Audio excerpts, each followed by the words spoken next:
Hey everybody, welcome back to the channel. So today's video is a Friday Reads video, and these are pretty much my favorite videos to make for you guys. I just love chatting about the books. I just finished the books I'm currently reading and the books that I'm thinking about picking up, and so that's what you can expect from this video.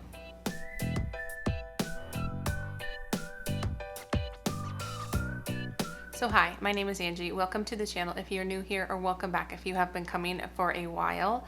So with these videos, I tend to like to start with the books I have recently finished, which honestly has been a little bit disappointing. So I have two main books that I finished. Actually, I have three.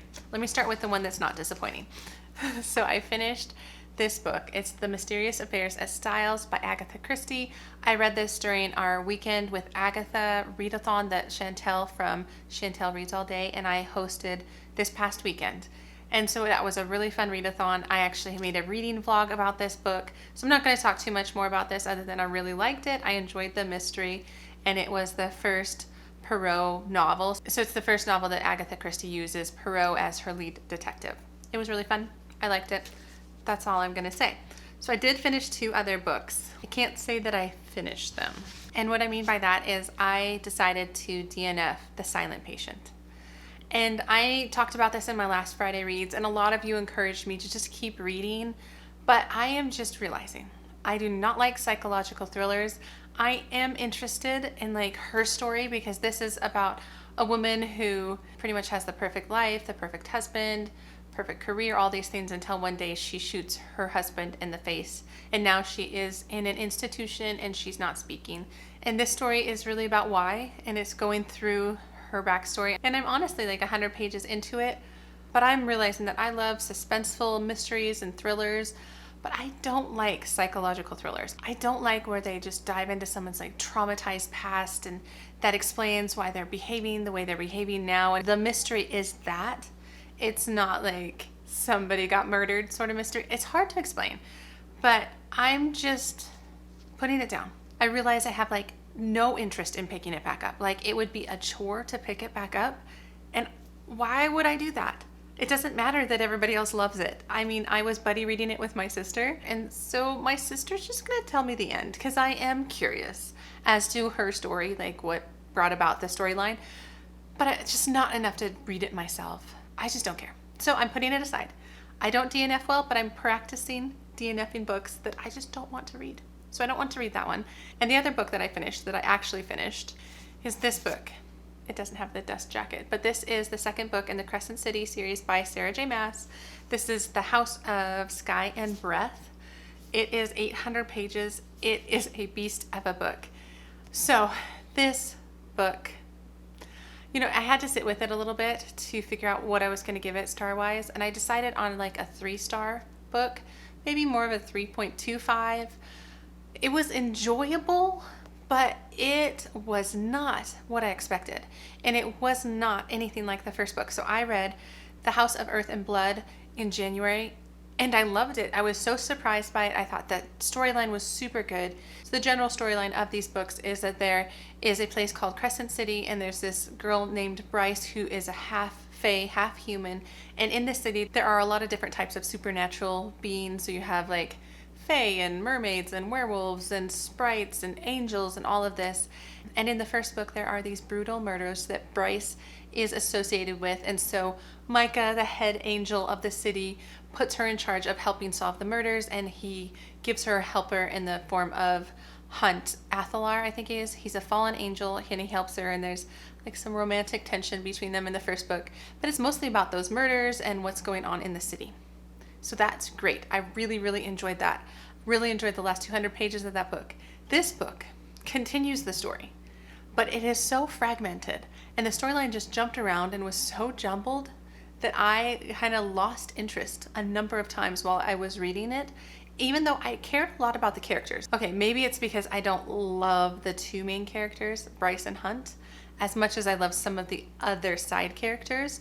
And so some of their storylines, especially the romantic storylines, I didn't care for that much. I just skimmed past all that. But otherwise, I felt like the plot, especially the middle, the first 600 pages probably, I just wasn't sure what was happening. And I felt like I just kept getting thrown a lot of storylines and plot lines that weren't going together well. It just felt like I needed this information. So here's this information in a just very disjointed sort of way.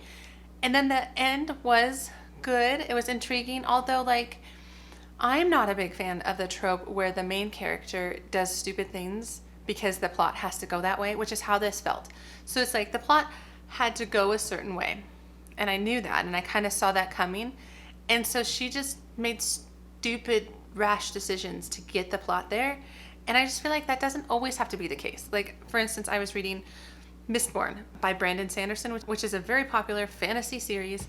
And I felt like within that book, the plotline was going certain places, but when they arrived there, the characters did things that made sense. And maybe some of those things were a little bit rash or a little bit out of character or something like that, but it helped the story move along. This just felt like it was a stupid mistake only for the plot moving forward. And that just bugs me in books. I felt like that could have just been done better. And so I do love series books where I can get back into the characters, and I did enjoy some of the characters. But overall, that book was a bit of a letdown. I was expecting more from it, and I think there's going to be a third book. And I'll probably pick it up because I was interested in how this one ended. I thought some of that was pretty clever, and I'm curious where it's going to go. And I'm hoping this is just like second book, middle book syndrome for this book. But I didn't love it. I mean, I liked it. I just didn't love it, hence the 3 stars.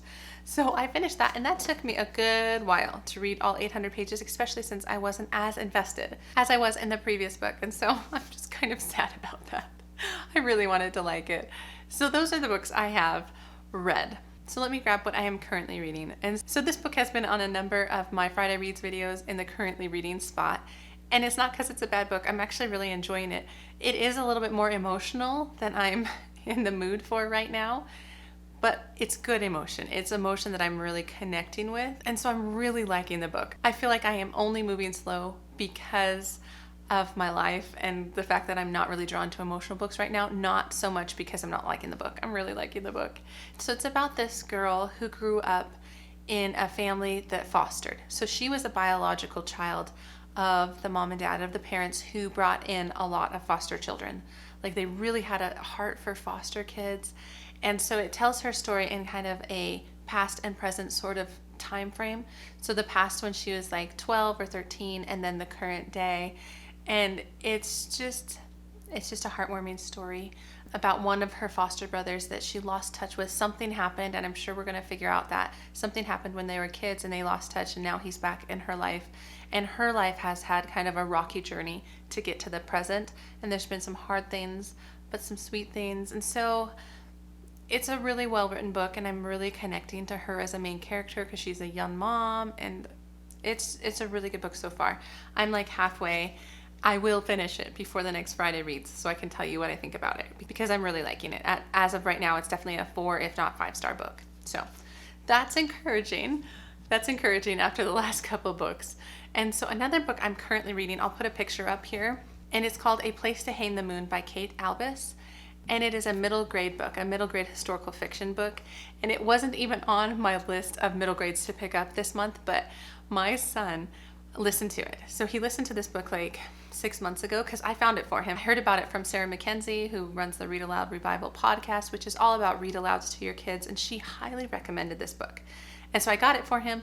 He liked it. He's been like nagging me to pick it up. He has just been wanting me to read it so much that he just keeps checking it out from the library on the Libby app and being like, Mom, I checked it out for you again. And I'm like, okay, I will read it. It's March, it's middle grade March. So I started it, and it's a sweet book so far. So the premise is there's these 3 kids, and it's World War II. And so they live in London, I believe, and all the kids are going to the countryside. So that time frame. But what happens with these kids is the book opens up with their grandma dying, and she was the one that was in charge of them. They don't have like a super close relationship to her, but now they have no family. And they are in a predicament because they actually have money, they have means, but they have no family. And so what their solicitor or their lawyer advised them to do was a little shady, but really interesting, is he advised them to join the school children that were going to the countryside to escape the war. But they're withholding the fact that they don't have family back in London. So their hopes is that one of the families that they stay with or go to is a good family, one with which maybe they can be adopted into.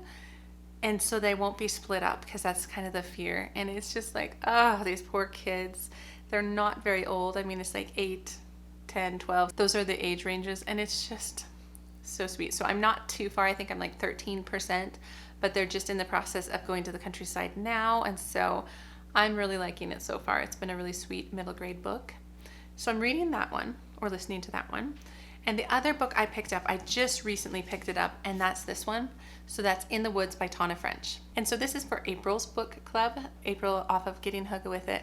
And I've been wanting to pick up some Tana French for a while. I actually just picked up a bunch. I have a haul video coming next, after this video, next week. And so I'm really excited to show you some of the things I have been picking up, because I've found that I don't like psychological thrillers. So I'm moving more towards these type, which is I would call more of like detective, suspense, mystery thriller type books. So in this book, it is about this man who is a detective who has a past or a childhood that had a trauma in it, where him and his friends went into the woods, and then he was the only one that came out, and then his friends were missing and were never found, and he has kind of blanked out that memory. But then it seems like as he has joined the murder squad, because this is the first book in the Dublin murder squad, is there has been a murder in that same small town where that tragedy occurred in his childhood. So now he and his partner are sent out to solve the mystery, to see what is going on. And he feels some of the similarities to the past case, the case that he was a part of. And that's about where we are. I'm not too far. I think I'm like 30 pages into it. So all I have experienced is getting to know his character and getting to know the relationship between him and his partner, which I really like. I'm enjoying their banter. I'm enjoying kind of their partnership. And now we're to the part where they're entering the town, his old hometown, and it just feels just suspenseful. So far, I'm finding the writing style to be interesting. It's not as straightforward as I expected, but it's a little denser than I was expecting, but I'm enjoying it. I feel like it's doing a good job of painting him as a character, and so I'm curious to see where it takes kind of this murder mystery investigation type stuff. So I'm liking it so far. I'm really not very far in, so I can't really lay too much judgment upon it at this point, but so far so good. So that's what I've read, what I'm currently reading. So now what do I want to read? And I just don't know. I mean, I made a TBR video at the beginning of the month, which I have read a lot of those books except for the middle grade books, but I'm not so sure if I'm in a middle grade mood.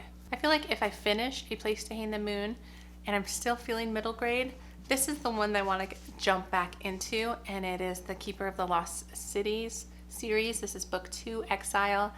These are just cute books. I've enjoyed the story. They're really easy reading, which is really kind of the thing that's drawing me maybe to pick it back up, is it's just quick reading. It's about this girl named Sophie. Sophie, who did not know she was an elf. She did not know she had powers until she was brought into the elvish world, and she's been placed into a school, and she's kind of training up her abilities. And she always knew she could read people's minds or have telepathy, but now she's getting trained on it. And then there's some things about her character that are just like special and unique, and she kind of has almost like chosen one vibes. And so I want to see where that goes in this book, and so I'm looking forward to picking it back up. So if I'm in the mood for that, I could go this way. But if I'm in the mood for not middle grade, I'm feeling more in the mood for fantasy, as long as it's not Crescent City. Like, done, over that for right now. But I have been wanting to pick up this book. So Assassin's Apprentice by Robin Hobb. I've heard nothing but good things, and I feel like this is the kind of fantasy series I could really get into. I just love character-driven novels, and I have heard that this one is very character-driven, more so than like a big plot points and bad guys and things like that. That this is more character development, especially this first one in the series. And so this follows a boy named Fitz, who has been dropped off at the castle. He is a bastard son of the king, but he's like not considered part of the royal family, but he does have the royal blood, and so they keep him around, though the king wants nothing to do with him. And I think he's raised by like the stable master, and then the king is interested in him only when he wants to train him up as an assassin. So he becomes the king's assassin. And I think it's really that story of him coming into all of those things and how he's being used by the king. I don't know, it sounds really good, and it's the first of 3 in this first series by Robin Hobb. I forget what the series is called. It's not that big of a deal. If I pick it up, I'll tell you more about it. But those are the books that I'm thinking about picking up. But you never know. I feel like these days I'm a little bit more inclined to mood read based on kind of my emotional state, which I've shared in the past. So those are the books for Friday Reads. I love updating you guys. I just never know what I'm going to be feeling or thinking about the books I'm picking up, and I'm a little disappointed in what I have been reading, but I'm excited for the books that are coming up and the ones that I'm currently reading. So let me know, have you read any of these books? Are you reading a book that is maybe a new favorite? Let me know down below. I would love to hear that. But otherwise, guys, I will see you in the next book video, which again, it's going to be a haul video. So stay tuned for that. Okay, guys, have a good day.